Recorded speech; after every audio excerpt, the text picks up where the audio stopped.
It all began that evening, when the house fell into an unusual kind of silence. The kind where you hear not only footsteps but your own thoughts, louder than ever. My husband had gone on another business trip, as always, without much notice. He'd long grown used to the distance. I'd long stopped missing him. The house was cloaked in dim light. The fireplace crackled gently, casting restless shadows on the walls. It felt like the fire wanted to tell a forgotten story, one where the characters do things they shouldn't, yet have no other choice. I saw him, my oldest son. He came downstairs in sweatpants and a worn t-shirt, barefoot. He looked tired. Not from the day, but from life. He sat by the fire without saying a word, just staring into the flames as if trying to find something there. Something he'd lost. I went to fetch a blanket. Soft, warm, scented faintly with lavender. I handed it to him. He took it in silence, not even looking up. But I felt it. It wasn't apathy. It was acknowledgement. He had expected me. He knew I'd be there. I sat nearby, on a poof. We didn't speak. But sometimes, in silence, under firelight and flickering shadows, the strongest kind of connection is born. Not physical. Something deeper. The kind that unsettles you because it feels too real. I looked at him and suddenly realized, something in his face reminded me of his father. Just younger. More real. Someone who saw me, heard me, felt me. Or maybe I was just tired of feeling invisible. The fire cracked. Time stood still. And I realized, this wasn't just another cold night. This was the beginning of something that didn't fit the script. But I didn't know what, not yet. Let me pause for just a moment. Share in the comments where you're listening from, your city or country. Have you ever experienced something similar? Or maybe just felt something like this at some point? I'd love it if you subscribed. There are many more stories waiting to be told. Now then, I'll continue. We sat by the fireplace, and time stretched out, thick, like honey. Outside, the wind tapped softly on the windows, as if reminding us how easy it is to be alone with your thoughts. I stared at the fire, but more and more I felt his presence beside me, not as my son, but as someone suddenly, painfully close. Strangely close. I reached to adjust the blanket. He shifted slightly, and my coat brushed against his shoulder. Just a second. But in that second, the air between us changed, heavier, denser, yet not in a threatening way. It was painfully warm. I hadn't meant to speak. But silence had grown too loud.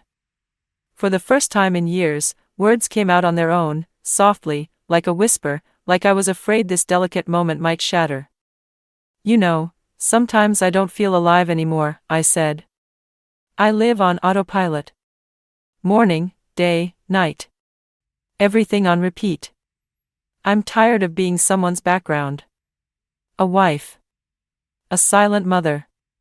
A shadow in other people's stories. He didn't say a word. Just turned to me. His eyes looked serious. Mature. Not judgmental. Just listening. I used to want so much more. I used to be different. Braver. I wrote, I dreamed, I cried over books. Now. I don't even remember the last time I laughed for no reason. Or when someone looked at me, really looked. I didn't know why I was telling him all this. Maybe because I couldn't hold it in any longer. Or maybe because he was the only one who ever truly felt present, not just physically, but soulfully. And then he said a single sentence. Simple. But it changed everything. I always noticed when you were sad. I just didn't know if I could come closer. I didn't know what to say. A chill ran down my back. From the truth. From the realization.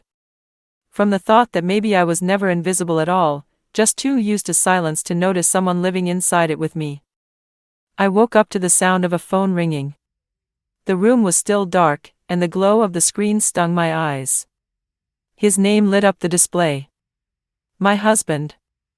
My heart skipped a beat. Somehow, I knew this wasn't just a routine call. Not the usual, "How are you?" or "I'll be late." There was something in his voice, cold. Not freezing. Just cold, like a cup left untouched for too long.